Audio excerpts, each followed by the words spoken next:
It's Laura Eubanks of Design for Serenity with your succulent tip of the day. And today I am with Alex, Kevin, Mel, and Greg in Sunset Cliffs. Remember this one, guys? Elaine's place. This went in 3-4 years ago.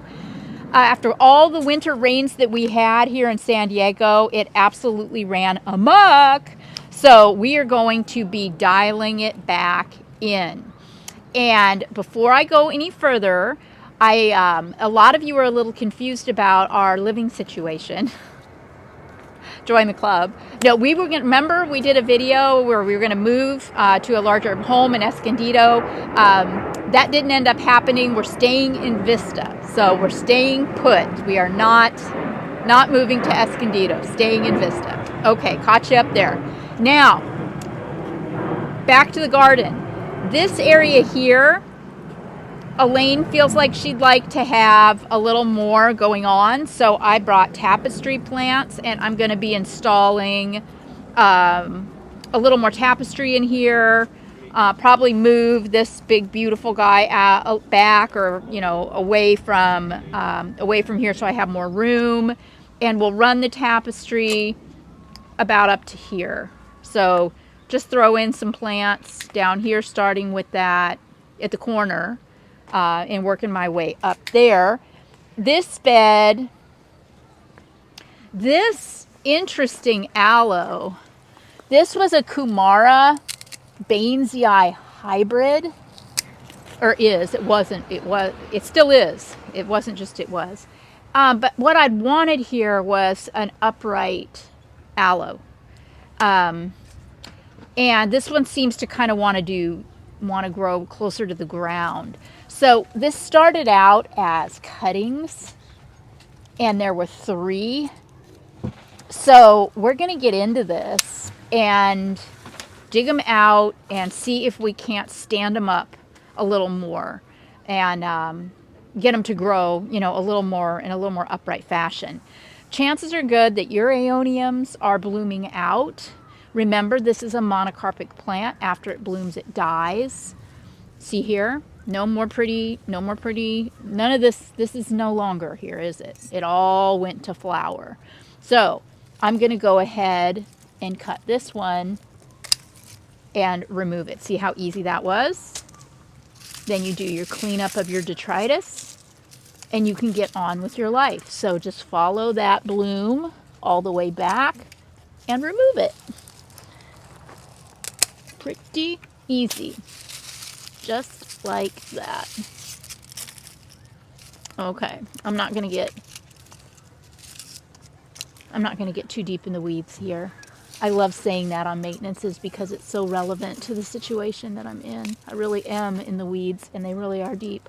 Okay, moving on. Look at this Mangave mission to Mars. Isn't it spectacular? This is just going to continue to live here, and I'm just going to hope it doesn't get much bigger. Maybe next year, if it hasn't bloomed out, we'll shove it back. But for now, I'm going to let it ride. Most of these aeonium sunbursts, or I shouldn't say most, some of them have bloomed out. We're in the process of taking all of these out, cutting and resetting them.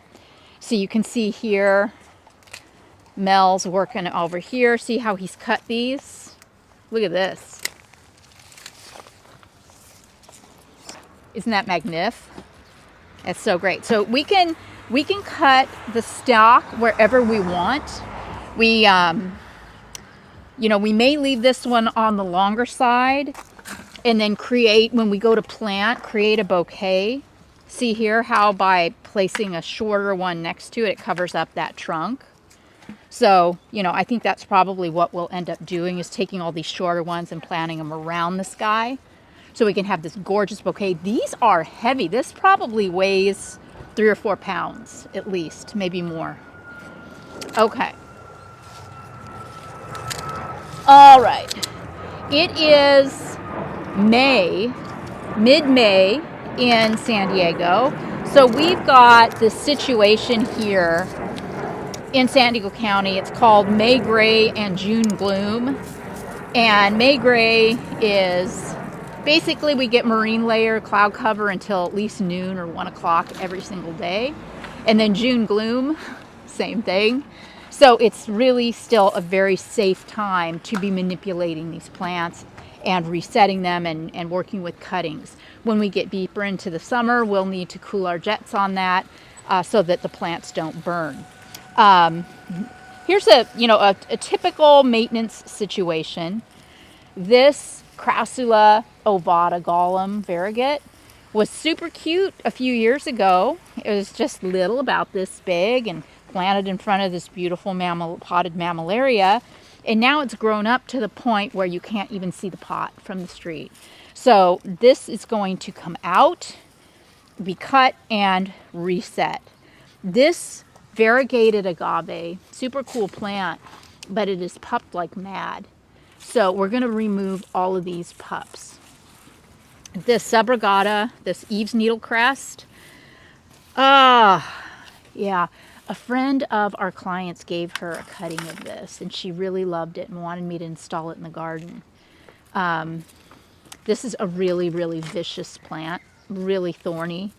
So I don't know if I want to mess with it. We are going to be taking out this agave quadricolor completely.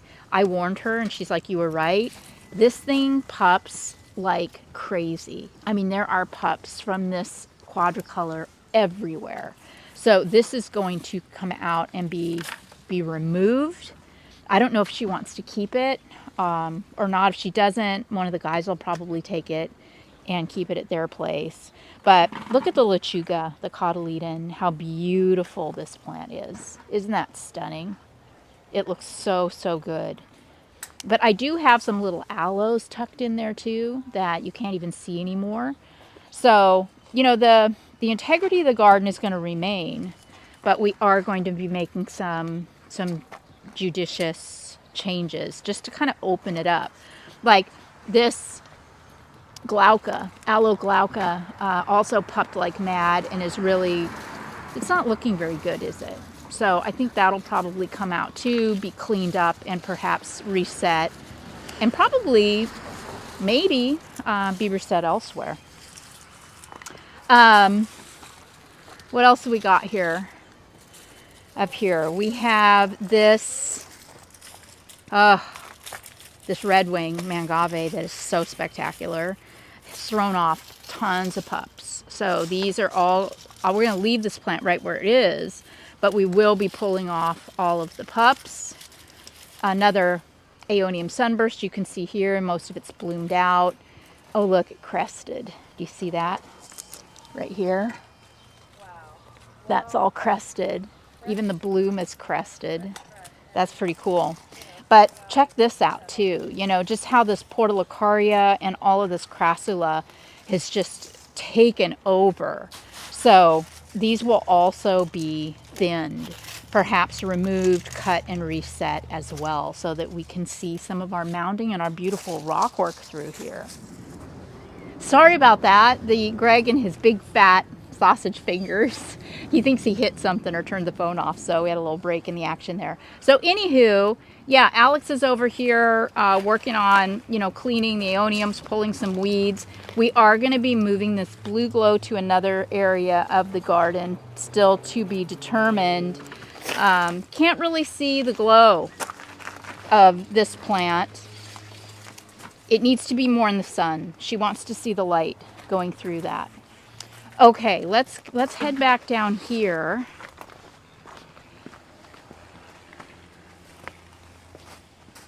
Mel's so meticulous. He got a bunch of the pups. See, here's that quadricolor. You can see how they grow on runners, the pups. Ugh, yeah. But yeah, that's not really a great plant for a garden this small. That's for sure. Okay, then looking at this garden from this perspective, you can see what I mean about this Crassula and how it's covering up the potted mammillaria. I mean, it's completely gone. This looks amazing, doesn't it? This little Echeveria, this stand, so beautiful. This is a really, really cool agave that I think it's a Ferdinand. Now that we've got the Aeonium sunburst out of the way, I was thinking I might want to move this, but now I don't think I'm going to have to. However, this Aloe Nobilis, I think I will take this out. This isn't really special. No offense, Aloe Nobilis, but it's just more of a filler. So I think just getting rid of that is going to be great. This, oh God, this phenomenal Mangave Falling Waters bloomed out. And she went ahead and cut out the bloom spike.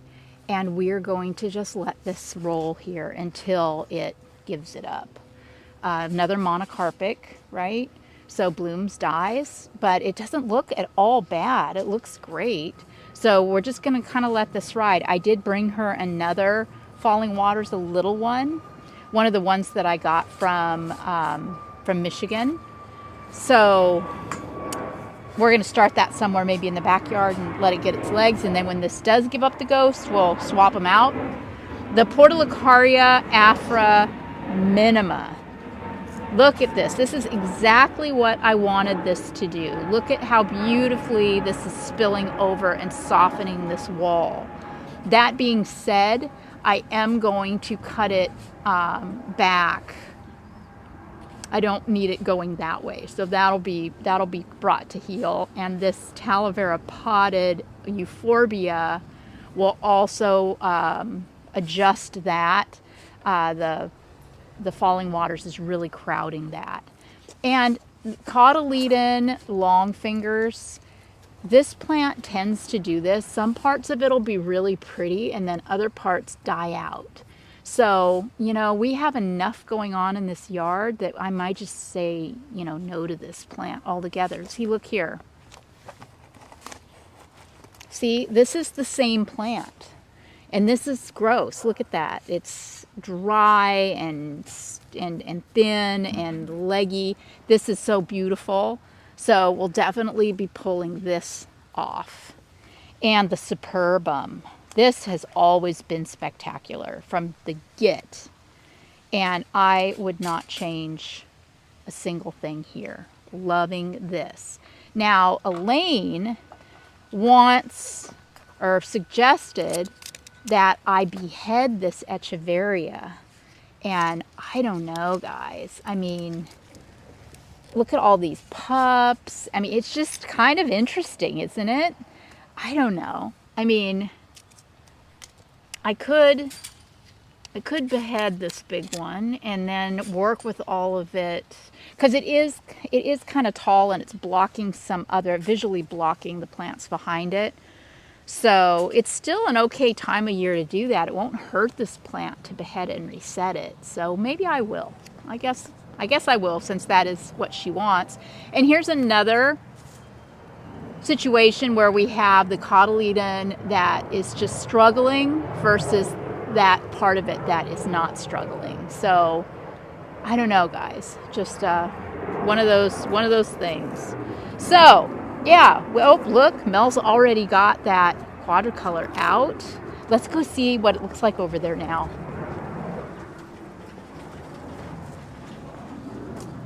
What a clean extraction that was.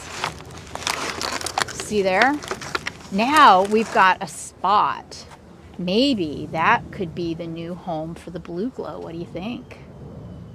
What do you think, right? We could put the blue glow there. Because the blue glow is going to get about twice the size that it is right now, and it needs room. So yes, we will be doing that. We'll go ahead and put the blue glow right there. All right, well, I need to roll up my sleeves and get to work. I will check in with you guys a little later on. Okay, progress. She is being made. And a bunch of you, okay, like one of you, on the last video, wanted me to show you how I treat for certain pests and diseases. And I'm hesitant always to do that because, one, I am not sponsored, nor do I endorse any product, so I don't want there to be any confusion about that. Two, I am not professionally trained in the application of said pesticides. Three, some of you have very strong feelings about pesticides, organic versus chemical and so on. And I am not here to get political or take a side. This is just what I do, how I do it. Remember, I learned trial and error. I like this product. This is Bio Advanced. 3-in-1. Yep, 3-in-1. This is really good if you have infestation. If you don't have an infestation, if you just have a couple of mealybug or a couple of aphids here or there, and you want to take a Q-tip and treat them with alcohol, then you do that. But remember, I am on site maybe once a year, and I can't do that. I need something that I know is going to work and be a one and done. So this product has imidacloprid in it. This is not something that you want to put on plants that are blooming, because that imidacloprid will kill our bees and beneficials. So as long as the plant isn't blooming, we should be good to go, because this is a product that's going to be applied specifically to the plant. It won't be airborne. It's not going to leach into the sewers. It's just going to be applied where it's needed. So you might want to read the instructions. I never have, because on this thing, you got to peel back all these things and they rip and tear, and I've never really been able to identify the instructions. So this is what I do. I slop some in the bucket, and I add water.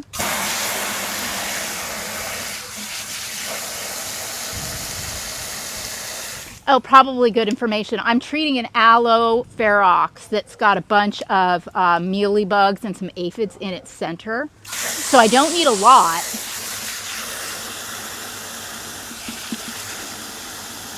This is also the product that I use prophylactically to treat barrel cactus and most aloes and agaves, to prevent snout weevil, to prevent aloe mite, and to prevent other future infestations. This is the product that a lot of nurseries use to protect their plants too. Okay, so here's the offending,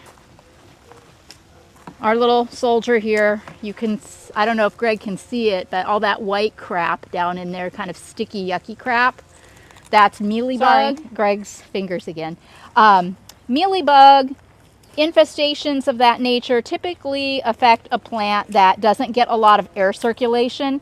So with these newer leaves that are just unfurling, it's very dark in there and it's very tight in there. There's not room for a lot of circulation. So I take my product and I'm just going to pour it right over top of the plant. So what I'm doing here is I'm treating topically, but also this is a systemic, meaning that it goes down through the soil into the roots to help protect the plant from pests in the long term too. And that's what I do. It's what I've always done. This might be a good time for any discussion in the comments. If you have tricks and tips that you might have for our other followers about how you control pests in your garden, we'd be thrilled to hear about it. Okay, so moving on. We are about halfway through the day. Greg, you want to show them the back of your truck? That's I always say this too. Greg says, are you going to have a lot of disposal? Do I need to bring the trailer? And I usually always say, no, we shouldn't have too much. And then we always do. So you will also notice there are a lot of plants up on the ledge. We save a lot. Don't think we throw everything away. We don't. We save beautiful pieces for future use. Our client has an area of her backyard she wants to do, so we're cherry picking out all the pups and the really, really tight, turgid pieces of crassula and little echeverias and just all the things that we think will work for her in the back. I did a little tapestry right in through here, fluffed this area up with some new little plants. It was just a little, compared to the rest of the yard, there just wasn't a whole lot going on here. So I did that. Took care of that. Greg and Alex worked over here, pulling weeds, resetting this aloe. We decided to take the best, straightest piece and stick it back in the ground, standing straight up. The other two pieces are going to come home with me and go into another installation. It's a really cool plant. and I'm just didn't think we needed all 3. So that's really all that was done here, other than doing a little bit of leggy plant removal. And I'm really happy and looking forward to this growing more upright now. Over here, that's okay. We moved the blue glow into position, and that's where the quadricolor was. Here's the trick. This installation is so challenging because of all of the perspective, as I've said. Now, this is really bugging me, that leggy cotyledon right there. See that? But if I cut that, it's not going to look good from the street. From the street, that looks amazing. So I decided these are cuttings down here, and eventually, in no time, those will take over and cover that stem. But I don't usually do that, and it's giving me hives, but I am going to leave that. We also, Greg cut an arm off of the subrogata, and I took a pup off of the silver fox, mangave, and stuck it right there. I'm really happy with that. Still have to go after, maybe when we're done filming, Greg, you could remove the pups around this variegated agave here. We still have a lot of Aeonium sunburst to reset. Took some Aloe Nobilis, and again, just some, kind of leggy nothing burgers out here. We're trying to open the garden up a little bit so that we can see more of the original design. Over here, I worked on this area. I took and popped in some crassula cuttings right here. All these Aeonium sunbursts are cuttings to connect these areas. And then I planted, I'm not quite done, I've got another 1 gallon orange there, but I'm planting some lower profile things in front of that. These are some of the pups from the Echeveria that we beheaded over on the other side. Where the blue glow. Yeah, this is where the blue glow was. And I'm just really happy with this. This feels really good to me now. A little air. You can see all the crassula over here that we still have. Some of it will be worked back in. Some of it will be saved for our client's backyard. Things like this. This type of thing, I don't love that. So that is the kind of stuff that we're pulling out. This was a cotyledon that just didn't thrive in this location. It's not cute. So we'll just get rid of that. Look at that, already 100% better. So the guys took all the pups off of the red wing mangave. You'll also probably notice that we completely removed the Portulacaria afrovariegata. And I also limbed up the Aluaudia. The limbs that I cut off, she'll use in the back. Just feeling a lot better about this. Obviously, we're going to rework the black and the chamois beige and tighten this all up. And we'll make some decisions. I mean, we might... I was thinking we might put some crassula back in here. And we still might. We might put some crassula right there at the base of the Aluaudia. It looks a little bare. But yeah, that would be it. Mel planted the lavender lady, who was way down there by that cotyledon in the front. He moved it right here behind the Aluaudia so she could be seen and appreciated. And if we work our way back this way, here's something, Greg, right here to take a look at. This Sedum Vera Higgins. This is one of my favorites. I love this one. But see all of this legginess back here? See how it's grown? But look at how cool it looks spilling over the rock. So what you can do is you can live with the legginess if it doesn't bother you, or you can take other plants, pieces of crassula, just cuttings, and kind of tuck them in to conceal all of the stem. That's your call. There's no wrong thing to do. But for me, I'm thinking I'm going to leave that this time. That doesn't really bother me that much. Hello, Harmsey. Look at this Echeveria Harmsey. The ruby slippers this year. Ooh wee. So gorgeous. Okay, I digress. Anywho, all right, so we are going to carry on. I'll be back with you in a little bit to show you the finished product once we get all the rest of the weeding done, the re-rocking, and all of the rest of the tidying. Okay, so with the help of Greg, Alex, Kevin, and Mel, we knocked this maintenance out. And you know, it looks, I shouldn't say, okay, let me put it this way. It looks daunting when we get here. There's just so much overgrowth. Remember, we couldn't even see the rock when we got here a few hours ago. But my method is to be really systematic and just to first identify the things that we want to take out and take them out. And then let the space reveal itself. And I encourage you all to do the same. You know, just start pulling out things that you don't like, that aren't working, that are overgrown.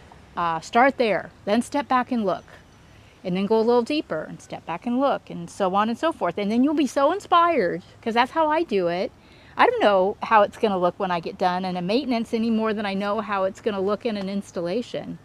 But wow, just wow. I think that Elaine is going to be good for another year. She has a gardener that comes helps her with general weeding.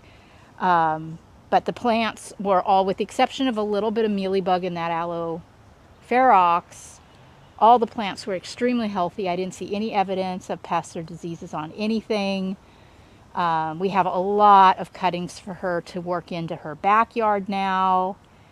And really, you know, the only other thing that I would have liked to have done, but it didn't come up when we went over this, was maybe redoing some of her pots out here. They look a little tired. But short of that, just absolutely ecstatic with everything and with how it looks. Also, save the date, because, and now I don't remember the date. Crap. Okay, well, in June, like Sunday, I think it's the 9th. I think it's the 9th, but please correct me if I'm wrong, if Sunday is not the 9th. We're going to be doing another Zoom. We're going to be doing a live Zoom in our son John's garden in Claremont, a garden that you all love. It's that first installation that we did to the left of his entry, and it's been 3 years. 3.5, and I haven't really done much, and it needs it. I mean, it needs it, and everything is going on in there. I overplanted the crap out of that garden because, being Claremont, I wasn't sure how things would do, and I figured we'd have some losses, so we didn't. So I need to get in there and really do some serious editing, and we thought that it would be a really fantastic opportunity to go slowly and to show you step by step how I do things, all the tips, all the tricks on maintenance.